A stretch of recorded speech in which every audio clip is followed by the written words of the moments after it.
Hey y'all, my name is Jakyla Willis. I'm the leader of Sunflowers, and we chose EBT sodas and candies.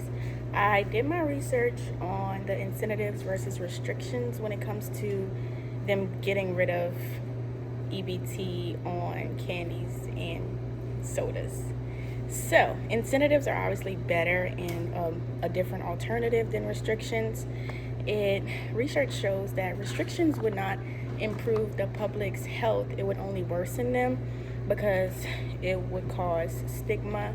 Say you're in a grocery line and the card doesn't take for a certain item, it would cause you like to be humiliated and then like shamed, and then you kind of wouldn't even want to use the card anymore because people are there judging you because your card is not taking. So it would cause confusion in the lines. It would also cause people around the person using the EBT card to kind of just judge them, make comments, all because they're getting food from the government. Incentive programs like Double Up, Food Buck, represents a fundamentally different approach. They empower rather than restrict. So instead of the restrictions on the food and the drinks and the candies and stuff, the unhealthy stuff, they could have incentives. So Double Up would most likely give them a better alternative, so they would get more money back if they decided to use they would get more money back if they decided to get like healthier foods, and then it would also make people want to get more healthier foods for them because they would get more money back. If it was extended to all like unhealthy foods, there would also just be a ban. Not a ban. There would also just be a decreased, and that's mine on incentives and restrictions. Hello everyone, my topic was health and nutrition on EBT and candies and sodas. And it's important to learn what SNAP is, to define SNAP, and it's to help low-income families with food deprivation and help improve health. And the studies they show in my article are that more children have poor diets and the obesity rates are going up in America, and they showed multiple percentages in my article. The program of the national lunch programs have stricter nutritional rules which lead to healthier kids and less obesity rates in America.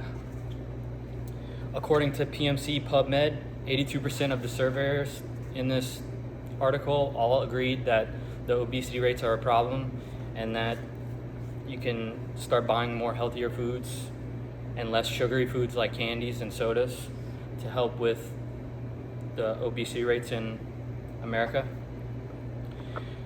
My article recommends to restrict the drinks and sugary candies and replace it with more healthier foods like fruits, vegetables, and to make health a priority with SNAP. Improving SNAP can help kids in the long run and help them live longer lives and reduce healthcare costs. This article pushes the notion that it is important to live a healthier lifestyle and to not have these candies and sugars in your diet, and I think that's very important as well. So I'm gonna pass it on to Alvaro. Hello everyone, my name is Alvaro. Our group studied the impact and ethics of removing sugary drinks of SNAP program. This article was created for Annie Barnhill.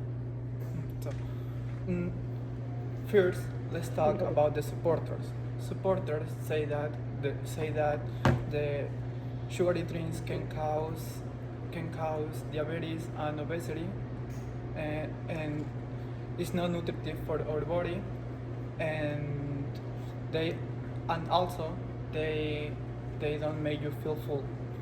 So this article,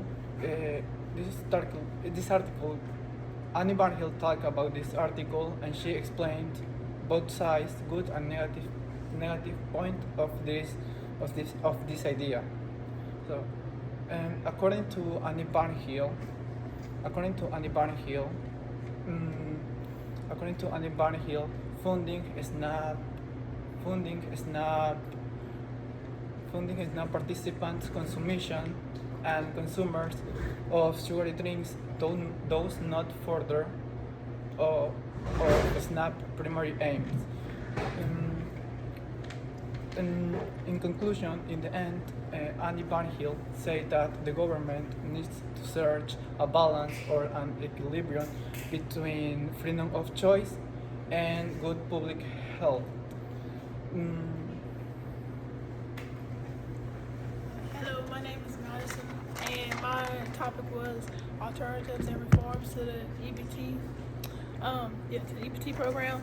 As of recently, over 12 states have voted to ban the purchase of sugary drinks and sugary candies with EBT or through the SNAP program. Our Secretary of Health and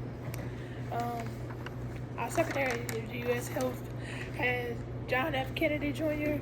has stated that he believes that the EBT program has been used improperly, and the improper use of the EBT program has led to our country buying more sugary drinks and sugary candies than healthy foods.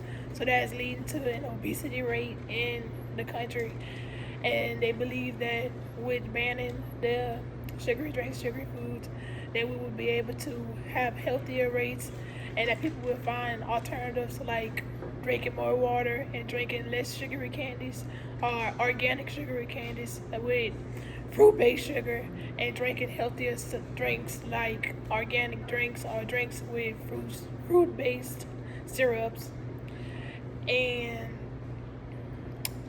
they believe that with banning the purchase of these items, that the obesity rate will go down, and that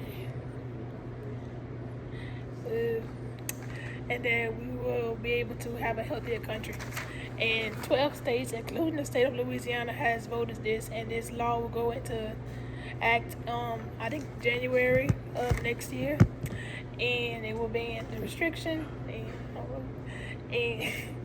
and over 42 million people receive EBT monthly, so over 42 million people will be restricted to these laws. Hi guys, James Hagley here, and like the rest of my classmates, I'm going to present to you about EBT and candies, but my topic is going to be economics and policies.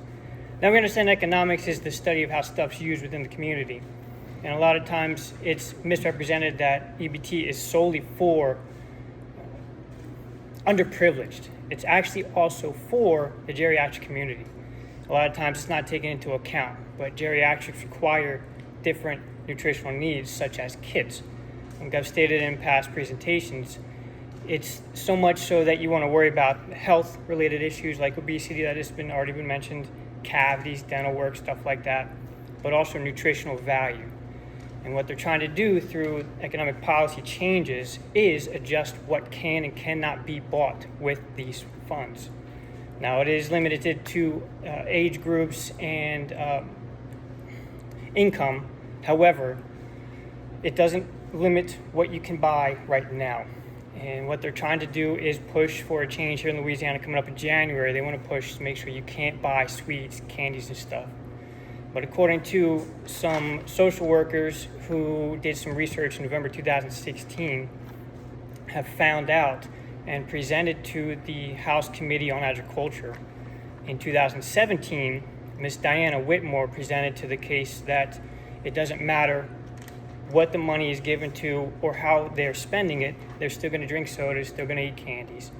So what they're trying to show is that with every dollar, she has stated, with every dollar that's spent, only 20 cents is spent on sugars, sweets, and whatnots, and only 5 cents of that 20 is spent on sodas. She just wanted to prove that obesity happens. It's not necessarily what you've eaten or what you are eating or what you can buy. And with that being said, I'm going to turn it over to my last Sunflower candidate. Hi, my name is L'Oreal, and for my presentation on EBT, I have done equity and access.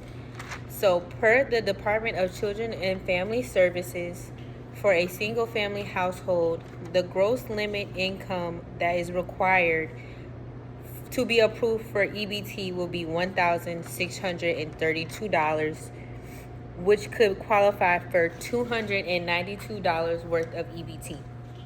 For a 3+ member household, you would have to have a gross income limit of $2,798 to receive a benefit of up to $768. Now, that does not include any household whose member includes anyone of 60 years or older.